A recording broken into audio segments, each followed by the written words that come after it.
시청자 여러분 안녕하십니까? 생생토론 박지은입니다. AI와 반도체는 국가 경쟁력을 좌우하는 핵심 산업입니다. AI는 전기 먹는 하마라는 표현을 하기도 하죠. AI에게 1분짜리 영상을 만들어달라고 요청하면 전자레인지 20시간, 노트북 10시간 정도 사용하는 것과 비슷한 전력이 필요하고요. 경기도 용인에 들어설 용인반도체 국가산업단지에 필요한 전력은 최대 16기가와트, 원자력 발전소 16기를 1년 내내 돌려야 하는 수준입니다. 2024년 기준 대한민국 전체 최대 전력 수요 16%에 달하는데요. 이런 전력의 부담을 누가 어디서 감당하느냐를 두고 지역 갈등도 함께 커지고 있습니다. 오늘 생생토론 AI 반도체의 시대, 폭증하는 에너지 수요를 확보할 대안은 있는지, 지역 불균형 구조를 해결할 해법은 무엇인지 함께 고민해 보겠습니다. 함께해 주실 분들 소개해드리겠습니다. 김현우 탈성장과 대안연구소 소장 나오셨습니다. 반갑습니다. 이상신 충남연구원 기후변화 대응연구센터장 시간 내주셨습니다. 네, 반갑습니다. 이상신입니다. 유종준 충남환경운동연합 사무처장 자리하셨습니다. 반갑습니다. 먼저 준비된 영상 보시고 본격적인 토론 이어가겠습니다.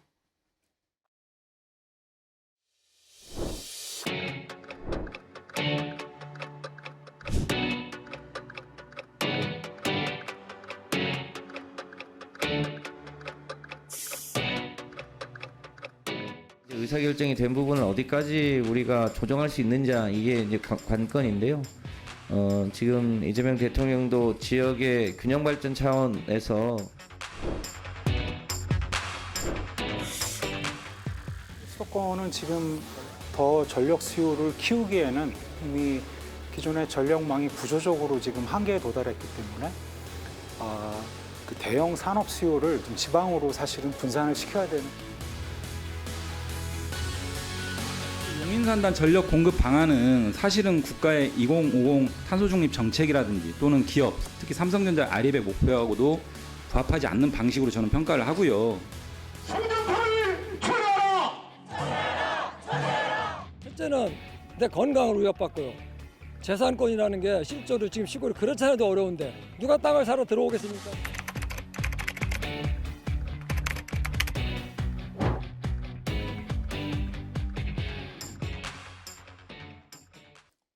(2030년) 가동을 목표로 한 SK 하이닉스와 삼성전자 주도의 용인반도체 국가산단을 두고 지금이라도 지역을 옮겨야 한다는 주장과 현실성 없는 흔들기다, 이런 반박이 맞서고 있습니다. 먼저 관련 영상 잠시 보고 오겠습니다. 그 재생에너지가 풍부한 남쪽 지방으로 좀 눈길을 돌려서 그 지역에서 좀 새로운 산업 생태계 이런 것들을 좀 구축하는 데 관심 가져주시기를 부탁드립니다. 과거에 제가 용인 반도체 유치할 때 저도 열심히 뛰어다녀가지고 격인도로 해놓고 지금은 이제 대통령이 되고 나니까 내가 왜 그랬지? 이런 생각이 좀 드네요. 네, 산단 입지 논쟁으로 이어지고 있는 이 문제, 소장님 좀 어떻게 보고 계십니까? 네, 애초에 전 정부 때 그 경기도에 선심 쓰듯이 반도체 단지를 허용해 주는 게 저는 문제였다고 생각을 합니다.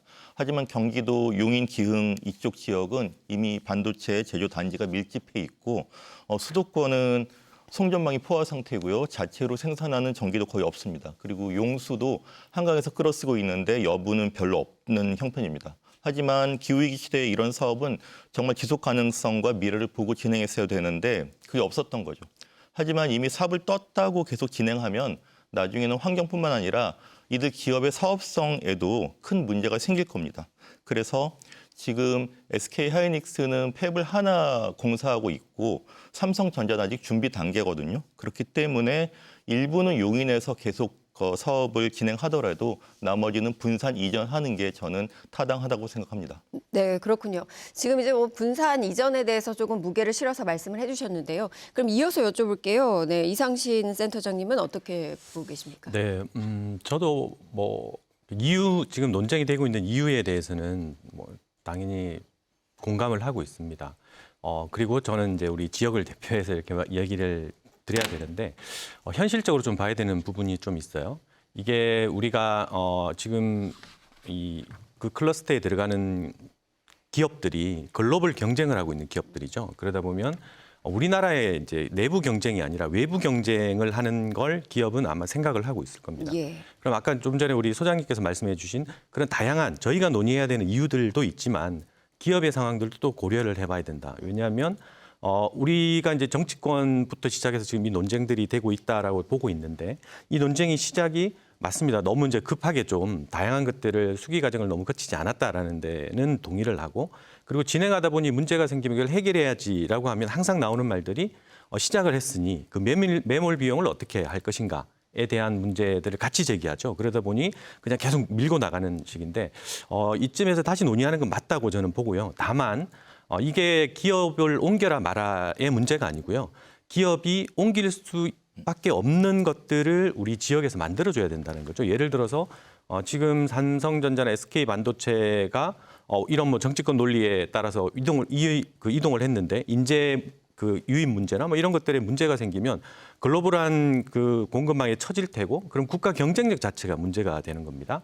그래서 그런 것들까지 종합적으로 봤을 때 이제 지역이나 국가에서 해야 될 일들은 국가의 목표가 있고 지역의 목표가 있는데 그 목표들을 달성하기 위해서 최적의 입지는 우리가 생각하는 입지와 기업이 생각하는 입지들을 같이 생각을 해줘야 된다. 그래서 기업에서 요구하는 것들이 뭔지를 보고 지역에서도 이 조건들을 맞추기 위해 노력하고 국가에서도 그 조건들을 맞추기 위해서 노력하는 상호 협력하고 상생할 수 있는 것들을 보고 좀 고려를 해야 된다 이렇게 생각을 합니다. 네, 이어서 유종준 사무처장님께 여쭤볼게요. 이제 말씀하신 대로 글로벌 경쟁을 좀 고려해야 한다 이렇게 말씀하셨는데 이 부분에 대해서는 어떤 입장이십니까? 물론 당연히 글로벌 경쟁력을 고려해야겠지만 국내에서 이 산업이 지속하기 위해서는 지역과 충분히 논의가 되고 지역에서 충분히 수용할 수 있어야 하거든요. 근데 지금의 용인 반도체 산다는 호남에서 생산된 전기를 용인까지 보내기 위해서 충남에 그 송전솔로를 깔아야 하거든요. 15개 시군 중에 13개의 시군을 지나가요. 거기 있는 주민들이 다 반발하고 있고요. 이 상황에서는 송전솔로 건설이 정부가 생각한 만큼 되지 않을 겁니다. 또한 그 수도권은 이미 송전솔로가 포화 상태이기 때문에 전압 안정도 제약이라든가 이런 문제들 때문에 송전솔로 깔더라도 그걸 100% 다 활용할 수가 없거든요. 막대한 자원 낭비입니다. 따라서 기업이 실제로 재생에너지가 풍부한 지역으로 이전할 수 있도록 실제로 산업단지를 그쪽으로 갈 수 있도록 지역에서 그만한 인센티브를 줄 수 있도록 해야겠고요. 정부에서도 그만한 기업이 실제 움직일 수 있도록 정책적 지원을 해서 옮겨갈 수 있도록 함께 노력을 해야 할 것이라고 생각합니다. 네.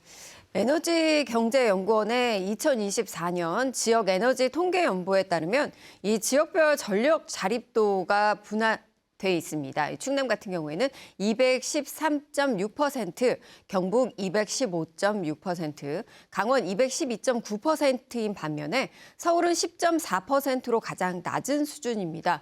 전국적으로 보면 전력 생산량 자체는 충분하지만 이 수도권의 전력 소비가 집중되고 이 비수도권은 전력 생산이 몰리는 이런 구조적 불균형이 굳어져 있는 상황인데요.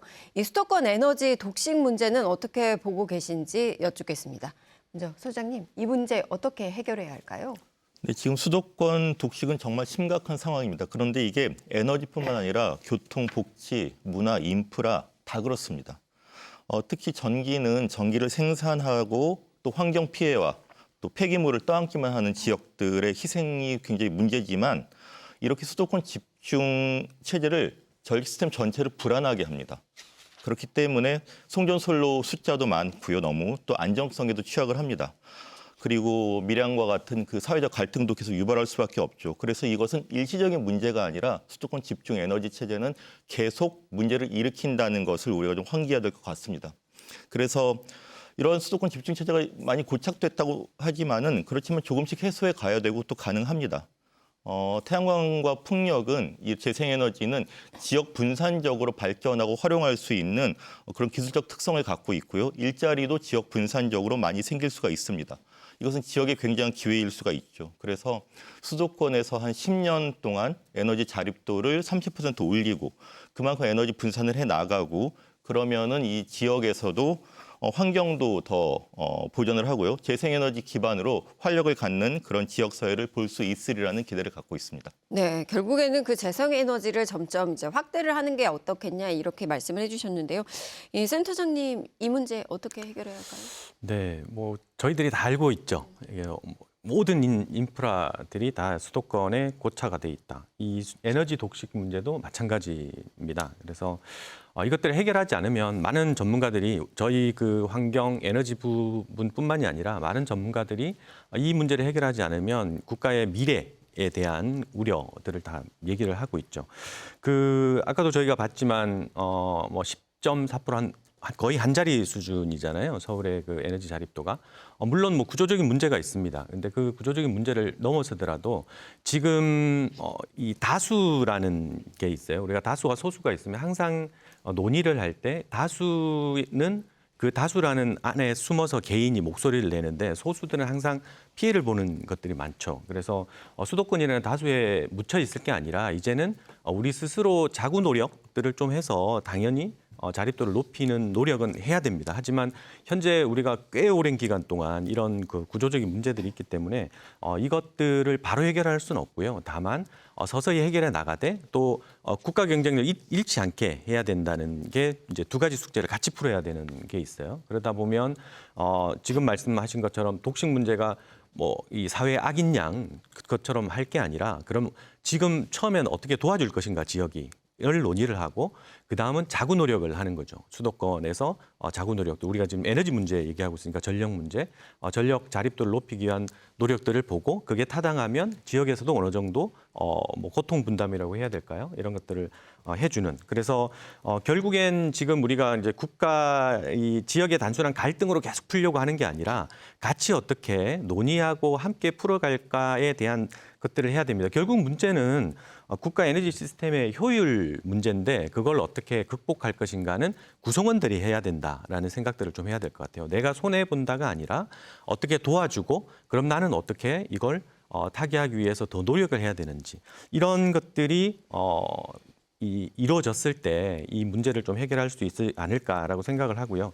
뭐 제가 좀 나름 정리를 해보면 지역 갈등의 관점으로 볼 게 아니고요. 우리 기후위기 시대의 탄소 중립 문제에도 사실 여기 걸려 있거든요. 그렇죠. 우리가 지금 보면 뭐 에너지 얘기를 했고 그리고 용수 문제 얘기했는데 실제 국가는 탄소 중립, 기후위기 문제를 해결해야 된다는 큰 전제가 있어요. 그래서 이 탄소 중립 목표를 달성하기 위해서 여기에 연계해서 에너지 시스템의 구조적 문제로 좀 접근해야 해결이 가능하지 않을까 이렇게 생각을 합니다. 네, 지금 말씀하신 대로 수도권의 에너지 자립 노력이 좀 필요하다 이렇게 지적을 하셨는데요. 그렇다면 어떤 것들이 좀 대안이 될 수 있는지 구체적인 방법도 좀 여쭤볼게요. 네, 실제 이제 그 우리 수도권 특히 서울을 지금 집중해서 보면 사실은 서울은 산업 부분이 아니라 우리 일반적인 생활에서 이제 에너지를 많이 쓰는 거죠. 그래서 현재 하고 있는 것들이 아주 작지만 뭐 우리 아파트에 미니 태양광 사업이라든가 이런 노력들을 하고 있어요. 그러면 그 사업들은 우리 전문가분들은 좀 알고 있습니다만 일반인들은 잘 모르고 있죠. 그래서 서울이나 그 수도권에서 그런 노력들을 하고 있다는 것을 우선 잘 알려야 될 것 같고요. 지금 하고 있는 것들 추가적으로 우리가 내 아파트 아니면 나의 건물 위에 옥상 태양광을 한다라는 데 대해서 혜택이 많지 않으면 잘 안 하려고 합니다. 그래서 그런 것들을 왜 해야 되는지도 지역의 고통 분담 차원에서 필요합니다. 이런 것들도 좀 알려줘야 되는 것들이죠. 아마 이 이외에도 많은 아이디어들이 있을 거라고 생각을 합니다. 네, 이런 뭐 자구 노력을 위한 뭐 아이디어 차원의 이런 공유들이 좀 많이 이루어졌으면 그렇죠. 좋겠다 이런 네네. 생각들이 들고요. 그럼에도 불구하고 그 유종준 사무처장님 지역민들이 너무 고통받아 오고 있지 않았습니까? 맞습니다. 이 문제에 어떤 부분 가장 힘들어하시는지도 좀 말씀해 주시죠. 네, 수도권이 막대한 전력을 사용하고 하느라고 이런 필요한 전력을 그동안은 그 충남처럼 전국 석탄 화력 발전소의 절반이 밀집하면서 그 송전솔로로 전력을 공급하느라 지역민들이 큰 고통을 받았습니다. 맞습니다. 석탄 화력 같은 경우는 많은 대기물질을 배출하죠. 그리고 송전솔로가 깔리면서 주민들이 고통을 받고 있는데요. 이런 구조가 사실은 수도권이 지나치게 비대해지면서 다른 지방을 마치 식민지처럼 했던 것이 가장 큰 문제가 아닌가 이렇게 생각을 합니다. 이렇게 되면서 실상은 이런 그 수도권 규제를 강화해야 한다 이런 주장을 지역에서 많이 했었잖아요. 근데 실제로는 수도권 규제가 강화된 것이 아니라 지속적으로 완화됐어요. 대표적으로 용인 반도체 산단 같은 경우가 들어서면서 그 산단에서 필요한 전기를 과거에는 이제 석탄에서 생산된 충남 전기를 끌어갔다면 이제는 뭐 알리백, 뭐 재생에너지 100%를 위해서 호남의 재생에너지에서 생산된 전기를 끌어가느라고 또한 충남 도민들은 호남과 수도권 사이에 끼어서 애꿎게 고통만 받게 됐거든요. 이런 구조를 빨리 좀 해결해야 한다는 생각이 듭니다. 그러기 위해서는 무엇보다도 지금의 수도권 규제 완화를 이거는 다시 좀 되돌려야 한다고 생각을 해요. 수도권 규제를 좀 강화하고 지역이 균형 발전할 수 있도록 정부 차원에서 노력을 해야 하지 않나 이런 생각이 듭니다. 그리고 지역에서도 사실 이런 그 자구적인 노력들을 위해서 재생에너지를 빨리 확대하려는 노력들을 해야죠. 그걸 본다면 충청남도의 그런 어떤 자구적인 노력들, 즉 재생에너지를 빨리 확대하고 새로운 어떤 대안 산업을 육성하려는 노력들이 너무 부족했던 것이 아닌가 이렇게 생각을 합니다. 네, 맞습니다. 말씀하신 대로 충남 같은 경우는 이제 화력발전소가 있기 때문에 여기서 생산된 전기를 수도권으로 그동안 보내오느라고 많은 고통을 겪었고요. 또 그 과정에서 이 호남 지역에서 만들어진 재생에너지를 송전솔로를 통해서 또다시 이제 수도권으로 보내는 그런 역할까지 담당하게 됐는데 그러다 보니까 이 송전솔로 갈등이 지금 빚어지고 있습니다. 호남 지역에서 생산된 재생에너지 전력, 수도권 용인 반도체 국가 산단으로 보내기 위한 이 송전솔로 건설이 추진되면서 지역에서는 이 에너지 식민지화라는 반발까지 나오고 있습니다. 이 사무처장님께서도 이 부분을 좀 짚어주시긴 하셨는데요. 이 충남 송전탑 백지화 대책위에서 활동하고 계신데 현재 상황은 어떤지도 좀 궁금합니다. 그 지역 주민들이 큰 좀 고통을 받고 있는데요. 현 송변전 설비 계획에 따르면 호남의 재생에너지로 생산된 전기를 이제 용인 반도체 산단에 보내기 위해서 송전솔로가 깔리고 있는데요. 송전솔로가 새만금에서 청양 고덕으로 가는 노선이 하나, 그다음에 새만금 신서산 노선, 그다음에 군산에서 북천안 신기흥으로 가는 노선이 있고요. 그다음에 신정읍에서 신계룡 북천안 가는 노선이 있습니다. 또한 신임실에서 신계룡 가는 또 3, 4km 송전솔로가 있고요. 이처럼 정부의 계획은 전북에서 5개의 송전솔로가 충남으로 올라오거든요. 그게 충남에서 합쳐져서 3개 정도로 합쳐져서 용인 반도체 쪽으로 이제 가게 됩니다. 그렇다 보니까 충남의 15개 시군 중에 당진하고 태안을 제외한 13개 시군의 그 땅으로 13개 시군의 땅으로 송전솔로가 깔리게 된 이런 상황입니다. 따라서 충남이 그 호남과 수도권 사이에 끼어서 애꿎게 피해만 입게 되는 거죠. 굳이 필요한 반도체 공정이라면 재생에너지가 풍부한 이런 그런 재생에너지가 많은 지역으로 분산 이전을 한다면 충남 도민들이 이런 고통을 받지 않아도 되거든요. 그래서 이 문제는 빠르게 해결돼야 한다고 생각합니다. 네, 맞습니다. 이 김현우 소장님께 이어서 좀 질문을 드릴게요. 이게 송전솔로 문제는 이게 뭐 충남 지역의만의 문제는 아닙니다. 밀양에서도 과거에 이런 문제로 굉장히 갈등이 깊었는데요. 이런 문제들은 좀 어떻게 해결할 수 있을지 좀 고민해 보셨습니까? 일단은 송전솔로가 굉장히 이제 비용이 드는 사업이라는 것을 인정을 해야 됩니다. 한국에서는 전기요금, 그러니까 원전이라든지 석탄화력 발전소에서 나오는 전기가 싸다고 이렇게 간주되어 왔는데 송전솔로를 굉장히 값싸게 지어왔기 때문입니다. 그렇지만은 이제는 물리적인 비용뿐만 아니라 사회적 갈등 비용이 굉장히 올라갔기 때문에 여기까지 산정을 하고 또 시간이 굉장히 오래 걸릴 수 있는 일이라는 것을 감안을 해야 됩니다. 그렇기 때문에 지금 토지와 주변 지역 피해에 대한 보상으로 흡수되고 있는데 주민들이 원하는 것은 자신들이 부당하게 희생되지 않는다는 그런 어떤 공감입니다. 충분한 정보 공개와 설명이 필요하고요. 그다음에는 그 경직성 전원을 자꾸 송전솔로를 늘려서 충분히 공급하는 그런 패러다임에서 벗어나서 에너지를 지산지소로 나누어 쓰고 효율화하고 그렇게 시스템 자체를 바꿔가는 그런 노력이 필요하고요. 그래서 정부가 한 10년, 20년 동안 이 에너지 수급에 전력 시스템의 체질을 바꿔 나가야 된다는 목표를 가지고 설명도 하고 돈을 쓸 때는 제대로 쓰고 그래도 될 것이라고 생각을 합니다. 네, 말씀하신 대로 이 송전솔로 문제는 이 토지 보상 같은 물리적인 비용뿐만 아니라 이제는 사회적 갈등 비용까지 고려해야 한다. 그렇기 때문에 이것이 반드시 대안이 될 수는 없다. 이 부분 지적해 주셨고요. 그렇다면 그 이상신 소장님, 이런 문제들을 어떻게 좀 해결할 수 있을까요? 뭐 이렇게 지금 오늘 참석하신 두 분께서 이제 말씀의 요지는 지금 그 에너지 식민지라는 발언에 약간 많은 좀 공감을 좀 하시는 것 같아요.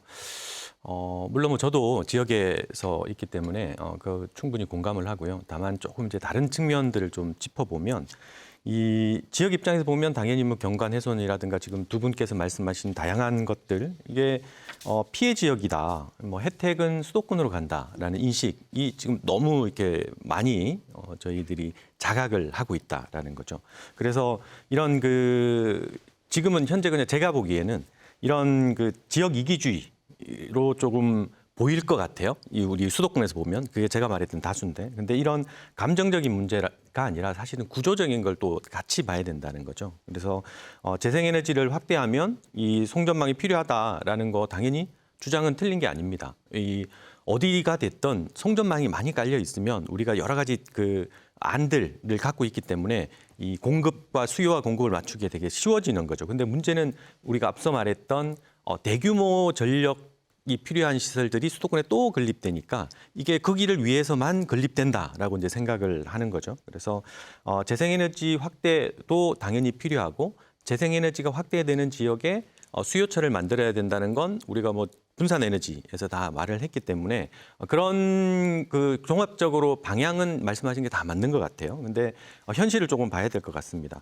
전력 수요는 계속 이제 수도권에 집중되고 있고 발전만 지역에 떠넘기고 있다. 뭐 이런 것 때문에 지금 문제가 되고 있다라고 하는데 갈등을 푸는 해법은 송전선로를 더 빨리 많이 깐다라는 게 아니라 이런 것 때문이다를 좀 이해를 시켜줘야 되는 거죠. 첫 번째가 전력 소비 구조가 현재 이런 상황이고 앞으로 어떻게 분산할 건지에 대한 얘기들도 같이 좀 해야 될 것 같고요. 두 번째는 재생에너지를 많이 생산하는 인근의 산업이나 일자리, 부가가치가 함께 가는 구조로 이후에 어떻게 갈 건지도 보여줘야 될 것 같고, 그리고 세 번째가 이제 지역이 체감할 수 있는 이익 공유. 저는 이걸 항상 좀 많이 말씀을 드리는데 항상 어딘가는 이익이란 단어를 우리가 잘 안 써요. 그래서 이익이 있으면 어딘가는 또 부담을 하게 되는데 그걸 부담하는 지역은 계속 부담을 하고 이익이 있는 지역은 계속 이익을 본다라는 게 머릿속에 있기 때문에 이 이익을 공유하는 메커니즘을 어떻게 우리가 설계할 것인가에 대한 얘기도 같이 좀 풀어주면 저는 조금 단어가 조금 무섭습니다만 이게 에너지 식민지 정도까지 발언이 나오지 않을 거라고 생각을 하고요.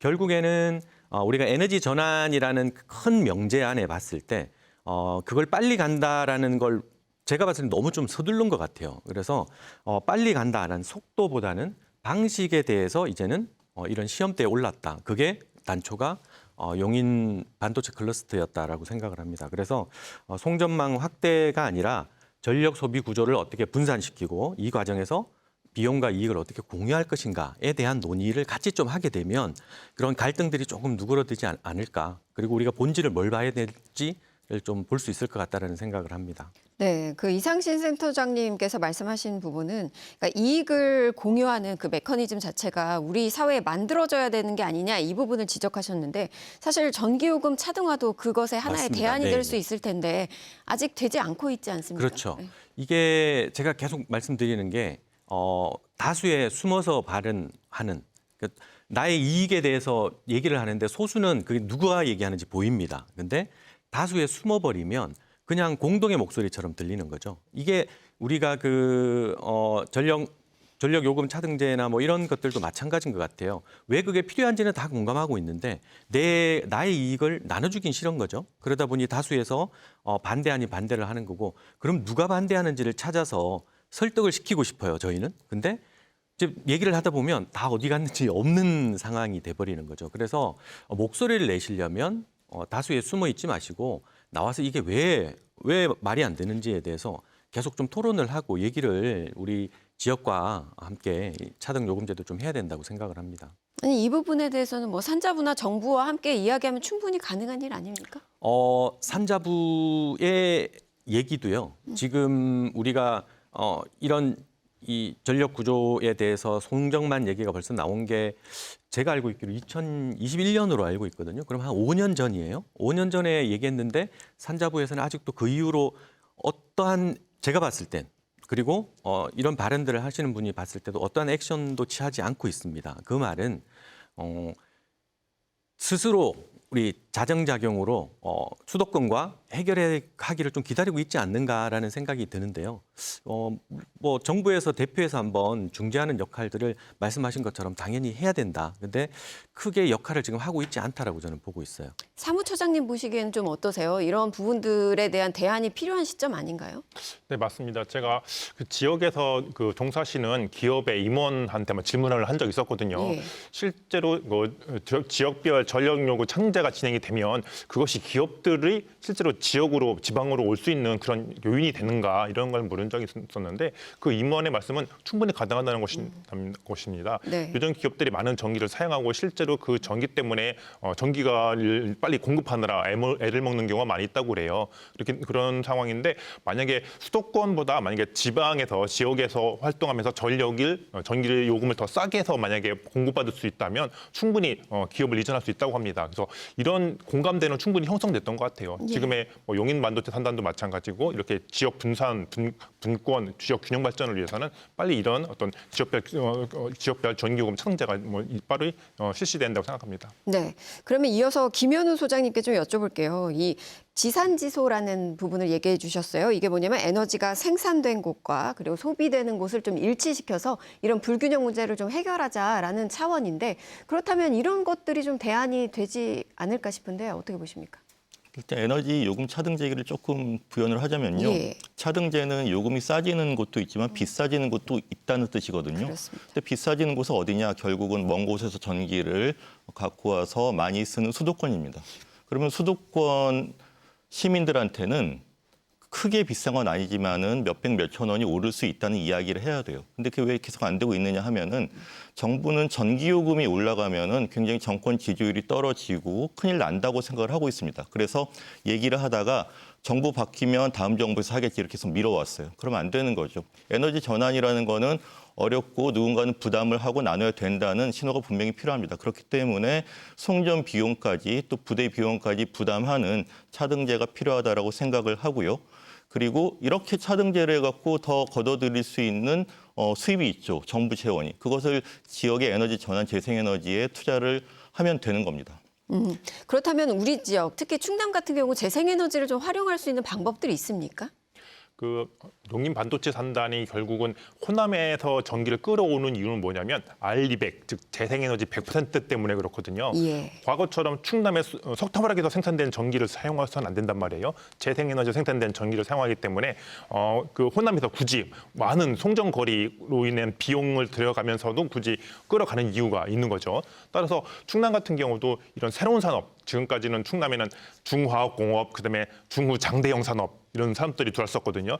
이런 산업들은 많은 지역에 부가가치를 남겨주기도 했지만 또 한편으로는 다량의 온실가스와 대기오염 물질을 배출하면서 지역 주민들이 큰 고통을 받았단 말이에요. 앞으로 새로운 산업들이 유치하기 위해서는 지역에 이런 그 석탄화력 같은 이런 화석 연료 발전이 아니고 산업이 아니고 새로운 어떤 재생에너지가 많이 깔려서 이런 새로운 산업들이 들어올 수 있도록 해야겠죠. 그를 위한 노력들이 좀 더 빨리 진행이 되는데 그런 노력들이 너무 부족한 것 같아서 아쉽습니다. 그래서 우리 지역이 이를 위해서 좀 더 노력을 더 경주를 해야 한다고 생각합니다. 네, 이 충남연구원에서도 이제 좀 이런 내용들을 조사하셨는지가 궁금합니다. 이 재생에너지 관련해서 우리는 뭐 서해 바다를 또 이제 끼고 있으니까요. 충분히 가능성도 있어 보이는데 좀 연구된 내용이 있습니까?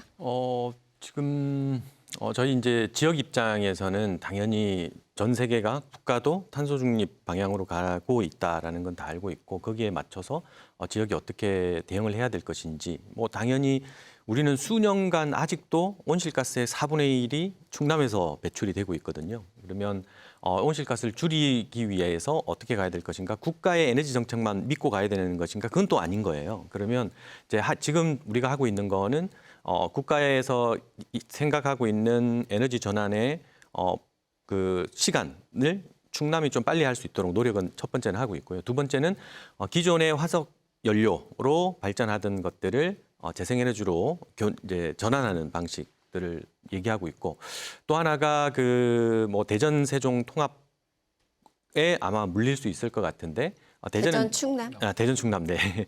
그 대전 충남 대전 지역은 보면 수도권과 마찬가지로 서울과 마찬가지로 전력 자립도가 좀 낮습니다. 그러면 그 재생에너지를 어디서 가져와야 되냐? 인근에서 가져와야 되고 그게 할 수 있는 곳이 우리 뭐 서해안의 풍력이라든가 아니면 우리 그 기존의 그 충남 지역에서 부지를 이용한 재생에너지들을 공유하고 세요하는 거 그런 것들이 이제 필요되면 아마도 이 뭐 행정통합뿐만이 아니라 그런 에너지 정책도 통합이 될 테고 그런 부분에 대해서 저희들이 준비를 하고 있고 뭐 조사나 분석도 지금 현재 하고 있습니다. 네, 그렇군요.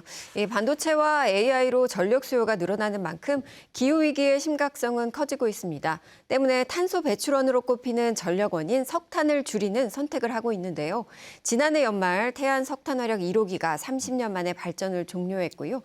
이 정부는 이를 그 에너지 전환의 이 시작이다 이렇게 설명하고 있습니다. 태안 1호기를 시작으로 2040년까지 충남에서만 22기, 전국적으로 모두 40기가 단계적으로 운영을 중단하게 됩니다. 이번 1호기 폐쇄가 갖는 의미는 어떤 건지도 질문 드려보겠습니다. 먼저 지역에서 이렇게 석탄화력 발전소가 폐쇄된 이후에 삶의 터전을 이은 노동자들이 많은 텐데요. 어떻게 보고 계신지 말씀해 주시죠. 앞서 그 보령화력 1호기 폐쇄 때도 많은 노동자들이 그 일자리를 잃었거든요. 정규직 노동자들은 그래도 전환 배치해도 되는데 비정규직 노동자들은 그런 게 제대로 대책이 안 터다 보니까 많은 노동자들이 일자리를 잃었어요. 그런데 이번 그 태안 화력 1호기 폐쇄 때도 앞서 보령 화력 때의 어떤 그런 여러 가지 문제점을 우리가 충분히 제대로 겪었음에도 불구하고 이게 대처하지 못한 것이 아닌가 이런 생각이 듭니다. 사실 서울에서 많은 그 발전 비정규직 노동자들이 지금 뭐 집회도 하고 그다음에 농성도 하고 있는데요. 그 정부의 약속과는 다르게 실제 석탄 화력 1호기가 폐쇄됐는데 정규직 노동자들이 다 전원 배치됐지만 비정규직 노동자들이 아직 제대로 다 이런 불안이 해소되지 않고 있거든요. 한 2개 정도 업체의 노동자들이 이런 거취가 확정되지 않아서 지금 굉장히 불안해하고 있습니다. 이미 폐쇄가 예정됐던 만큼 정부에서 충분히 예견을 할 수 있었거든요. 그래서 그만큼 대책을 수립할 수 있었어야 하는데 이것이 너무 부족한 것들이 아닌가 이렇게 생각합니다. 이런 재생에너지 전환이 이미 미리 예견돼 있는 만큼 지역에서도 이런 석탄 화력 폐쇄 이후에 대한에너지 그리고 대한산업을 빠르게 육성해서 거기다 대처를 했어야 하는데 이런 것이 너무 부족한 것이 아닌가라고 생각하고요. 지금에도 빠르게 앞으로 석탄 화력 폐쇄에 따른 노동자들의 어떤 실직 문제를 지금부터 준비를 해서 빠르게 재생에너지를 확대하고 관련된 산업을 유치를 해서 그런 노동자들의 고용 공백이 없도록 고용 문제를 해결을 해야 한다고 생각합니다. 네, 이 뭐 인구 유출이랑 고용 불안뿐만 아니라 지역 경제 자체가 이제 침체를 겪고 있는데 이 충남연구원에서도 이 문제 좀 관심 있게 짚어보고 있지 않습니까? 네, 뭐 저는 그 탄소 중립 기후 변화 이제 쪽 연구를 해서 뭐 경제 쪽은 자세히는 잘 모르고 있지만 제가 본 이제 그 문헌들이나 저희 연구원에서 했던 결과들을 보면 뭐 수천억 정도 이상의 어떤 경제적 피해를 지역에서 받고 있다라는 얘기를 하고 있고요. 그 결국엔 이것들이 탈석탄의 신호를 충남에서 쏘아올린 거나 마찬가지로 태안 1호기 이전에 보령부터 해서 이게 이런 그 상징적인 것들도 있지만 결국에는 이 지역에서는 이게 바로 이제 불안으로 이어진다라는 학습 효과가 지금 되고 있는 것 같아요. 이렇게 되면 앞으로 지금 정부에서 그 발표한 2040년까지 뭐 어떻게 이 탈석탄을 가겠다라는 로드맵들의 걸림돌이 계속될 텐데 왜 첫 단추부터 이런 그 학습 효과를 주는지에 대해서 저도 약간 좀 의문이 있고요. 다만 이 정의로운 전환의 이제 한 일환으로 저희가 이걸 하고 있는데 정의로운 전환에서 우리가 정의가 뭐냐라고 해서 여러 가지가 있지만 그중에 정의라는 곳에 하나가 뭐냐면 이익 누가 공평한 이익을 나눠 가진다라는 뜻도 있거든요. 그래서 정의로운 전환이 계속 이제 우리는 구호만 외치고 있는데 정부나 지자체도 뭐 크게 좀 어쩔 수 없이 정부의 정책을 따라가고 있고 저희도 그런 정책들을 좀 제시하고 있지만 문제는 구호는 잘 하고 있어요. 근데 이 구호가 아니라 이제 계약처럼 보여야 됩니다. 그래서 탈석탄으로 가면 지역에서 어떤 것들이 이익을 공유해주고 어떤 것들을 대안을 마련해 줄 건지에 대해서 계약서 같은 게 써져야 되는데 그 계약서가 아니라 계속 구호만 외치고 있어서 조금 문제다라고 생각을 하고 있고요. 뭐 계속 그렇죠. 국가에서는 좀 지역을 이해해 달라. 지금 우리가 거의 100년 이상 어느 한 곳에 그 피해를 담보해서 국가의 발전으로 해서 피해를 조금 이해해달라라고 계속 왔지 않습니까? 이제는 그러면 안 되죠. 이게 이제 우리도 이제 선진국이기 때문에 그래서 이해해달라가 아니라 책임지겠다라는 정책이 좀 필요한 것 같고요. 그 실례로 보시면 요 근래에 자주 나오는 그 뉴스들을 보면 꽤 많은 그 글로벌 그 자동차 기업들이 이 전기차를 선언했다가 다시 화석연료로 돌아가고 있거든요. 그 이유는 뭐냐면 국제사회에서 먼저 우리가 책임을 같이 하겠다라고 했는데 국제사회 전체가 뭐 이번 작년 그 COP 브라질에서 이루어졌던 거 보면 이 탈석탄을 현실적으로 할 수 있다라는 걸 선언을 하질 못했어요. 그러다 보니 기업들이 이렇게 가면 우리 기업이 망하게 생긴 거죠. 그래서 그런 그 약속들, 계약들처럼 좀 보이게 좀 해야 될 것 같다. 그래서 편익이 있는 곳에 희생 강요가 아니라 이익을 공유하는 그런 철학 이런 것들도 우리 정책에 좀 담겨야 되지 않을까 이렇게 생각을 합니다. 네, 화력발전소 폐쇄 이후에 이 지역 주민을 지원하는 법안은 여전히 국회 발목이 잡혀 있습니다. 이렇게 말씀하신 대로 책임을 지기 위해서는 관련 법안들도 필요한데요. 이 부분에 대해서 소장님 어떤 책임들 필요할까요? 네, 지금 전환이라는 것은 돈도 들고 제도, 행정력이 다 필요합니다. 그래서 법으로 뒷받침하는 게 중요하고요. 그래서 지금 여러 의원들이 발의한 탈석탄 지원법이 16개나 됩니다. 그런데 이게 잘 진행이 되고 있지 않은 게 그 기후 에너지 환경부로 이제 부처가 개편이 되면서 이 법안을 다시 이제 나눠 갖고 심의를 해야 돼서 또 시간이 오래 걸리고 있고 또 지방선거를 앞두고 이게 또 늦어질 수도 있거든요. 그래서 자꾸 이렇게 늦어지면 안 될 것 같고요. 아까 그 이상신 선생님이 말씀하셨듯이 정부가 보증을 하고 이게 일자리도 보장이 되고 지역 경제도 활력이 보장이 되는구나 그런 어떤 사회적인 계약 합의가 필요합니다. 그래서 그곳의 어떤 신호로서 이 법은 필요하다고 생각을 합니다. 사례를 좀 들어보면은 독일이 탈석탄을 먼저 했습니다. 선언을 하고 2038년까지 탈석탄을 추진을 하고 있는데요. 이미 2018년에 탈석탄위원회라는 어떤 사회적인 대화 기구를 만들어서 충분히 영향을 검토하고 권고사항을 냈고요.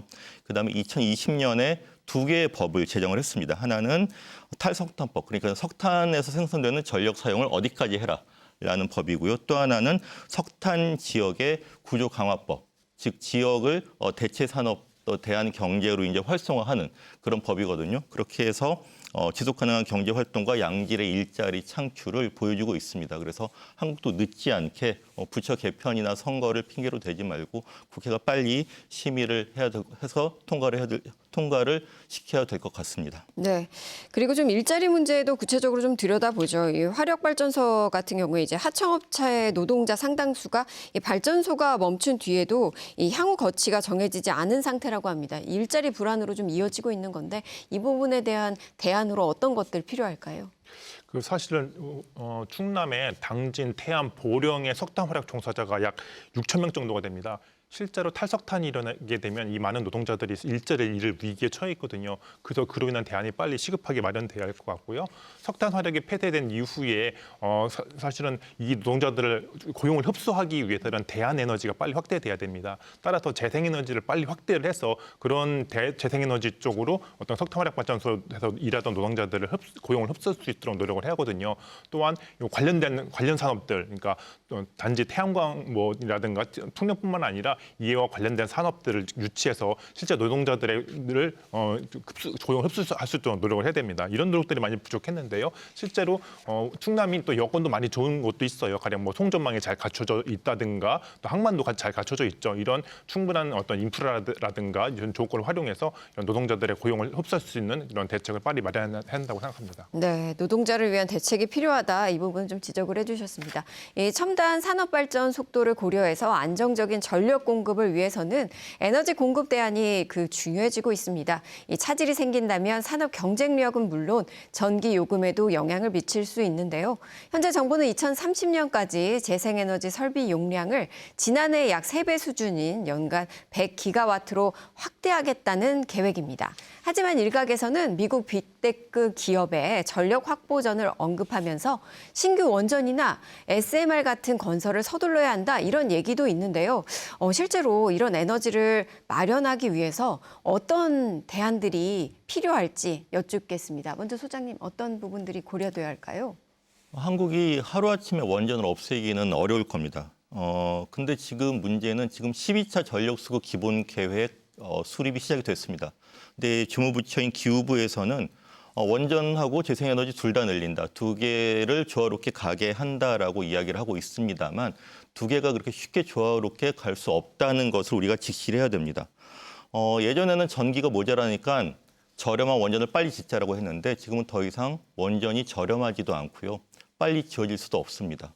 12년 또는 15년 정도 걸리죠. 근데 우리는 그보다 빨리 필요한 에너지를 공급을 해야 되기 때문에 지금 대형 원전 2기 또는 4기, 그다음에 SMR 몇 기 이렇게 이야기를 하고 있습니다만은 그것이 과연 입지가 가능할지, 그다음에 SMR이 곧 그 투입이 가능할지 전혀 증명되지 않은 상태입니다. 그렇기 때문에 원전은 확실하지도 않고 저렴하지도 않고 빠르지도 않습니다. 또한 그 지금 봄, 가을철에 되면은 태양광 발전이 굉장히 많아지는 계절이죠. 그 태양광에서 생산되는 전기와 그 원전에서 생산되는 그 경직성 전기가 송전망 속에서 충돌을 일으킵니다. 그래갖고 그 발전 제한을 한다든지 아니면 전력망에 상당한 그 부담을 주고 있기 때문에 원전이 늘어날수록 이런 일들은 더 많아질 겁니다. 그래서 지금은 이미 한국은 원전이 굉장히 많은 나라라는 거를 그 많은 분들이 그 간과하고 있는데 너무 많거든요. 30% 정도 됩니다. 근데 이 비율을 줄여 나가고 재생에너지, 태양광과 풍력의 에너지 저장 장치, 그 배터리 ESS를 결합시켜서 유연하게 가능성 변동성에 대응을 해 나가는 방법이 기술적으로 또 경제적으로도 더 효과적인 방법이라고 생각을 합니다. 네, 그렇군요. 그렇다면 에너지 수요는 이제 현재 폭증하고 있고, 그래도 기후 위기 문제도 좀 해결해야 하고, 이 현실적으로 가능한 에너지 공급 대안, 이상신 센터장님은 어떤 부분 제안하시겠습니까? 네, 상당히 어려운 질문 같은데요. 결국은 우리가 계속 뭐 구호지만 제가 계약으로 봐야 된다라고 했던 정의로운 전환 측면에서 보면 될 것 같습니다. 그 정의로운 전환 측면에서 보면 현재 우리가 계속 논의했던 것들이 결국엔 다른 문제가 아니라 하나의 어떤 구조적인 문제죠. 에너지는 지역에서 만들고 이 산업과 소비는 수도권에 집중하고 그러다 보니까 전환 비용은 다시 또 지역으로 떠넘기는 이게 이제 악순환이 계속 반복되고 있는데 뭐 순서나 이런 것들을 다시 좀 생각해 봐야 될 것 같아요. 아까 저희가 잠깐 논의했던 전기요금 차등제 같은 경우도 생각을 바꿔보면 이게 당연한 거거든요. 한번 생각해 보시면 80년대에 우리 그 휘발유 값이 전국 통일이었잖아요. 근데 처음에 그걸 바꿨죠. 이게 주유소마다 다르게. 그때 반발이 많았습니다. 똑같습니다. 전기요금도 우리 호남에서 수도권까지 가는데 로스가 상당히 많이 발생하고 그럼 당연히 수도권에서 쓰는 전기는 비싸야 될 수밖에 없죠. 그러니까 이런 근본적인 생각들을 해보면 좀 전에 질문하신 것처럼 어떻게 가야 될까요는 다양한 전문가들이 아마 고민을 좀 해보셔야 될 것 같고 저는 좀 해법을 제시하고자 하는 거는 이런 에너지와 산업의 공간의 어떤 재설계 또 다시 한번 검토해야 된다. 예전에는 그냥 당연히 수도권으로 가야 된다라고 봤기 때문에 두 번째는 전환 비용에 대해서 국가의 책임을 명문화해야 된다. 우리가 논의한 것들 중에 법 얘기도 했고 제도 얘기도 했고 계약 얘기도 했었잖아요. 그런 것들. 그리고 지역과 이해 당사자들이 주체가 돼야지 계속 제가 말씀드리는 다수가 주체가 되면 안 된다라는 겁니다. 이런 원칙들만 좀 생각하면 쉽게라는 표현이 좀 그렇긴 하지만 좀 해결의 실마리를 보이지 않을까 이렇게 생각을 합니다. 네, 유종준 사무처장님 마지막으로 좀 대안 제시해 주시죠. 네, 주요 선진국들의 탄소 중립 계획을 보면 원전이 주요한 그 에너지로 잡혀 있지 않습니다. 뭐냐면 원전이 변하는 여러 가지 전력 수요에 맞게 그때그때 맞게 전력을 공급하기 어려운 경직성 전원이거든요. 그렇기 때문에 우리가 생각하는 만큼 원전이 제 역할을 하기 어렵습니다. 그동안 원전이 제 역할을 그나마 할 수 있었던 거는 LNG 같은 가스 발전소가 유연성 전원으로서 기능을 했었기 때문이거든요. 근데 앞으로 탄소 중립에 되면 이제 LNG 발전소가 그런 역할을 못 하는 거죠. 그렇다 보면 원자력 발전소가 우리 지금 석탄화력 발전소의 대안이 될 수는 없습니다. 결국은 어렵다고 하더라도 재생에너지를 많이 확대하고 그 재생에너지의 변동성을 ESS, 그러니까 에너지 저장 설비로 좀 보완을 해야만 이 문제를 해결할 수 있거든요. 그 사실은 가장 어렵게 보이지만 사실 가장 쉬운 길이고 가장 이것이 정답이 될 수 있습니다. 우리 모두의 노력이 필요할 것 같습니다. 네, 토론을 마무리할 시간입니다. 미래 먹거리로 꼽히는 AI와 반도체 개발을 위해 우리는 충분한 전력망을 갖춰야 합니다. 하지만 수도권에서 쓸 전기를 마련하기 위해 지역 주민들이 희생당한 제2의 밀양 송전탑 사태를 만들어선 안 됩니다. 그동안 지역은 수도권에 전기를 공급하는 송전솔로가 공공 인프라라는 이유로 건강에 대한 불안, 재산권 침해까지 희생을 강요당했습니다. 여기에 기후위기 대응을 위한 탈석탄 정책 이후 삶의 터전을 잃게 된 화력발전소 인근 주민들은 마땅한 지원책 없이 방치되고 있습니다. 해당 법안이 국회에 발이 묶여 있기 때문인데요. 전력 수요는 늘어나고 기존 발전원은 줄어들고 있는 상황에서 어떤 에너지로 이 수요를 감당할 것인지, 그리고 그 선택의 비용과 책임을 어떻게 나눌 것인지 책임 있는 논의가 이어지길 기대해 봅니다. 함께한 세 분 수고하셨습니다. 시청해주신 여러분 고맙습니다.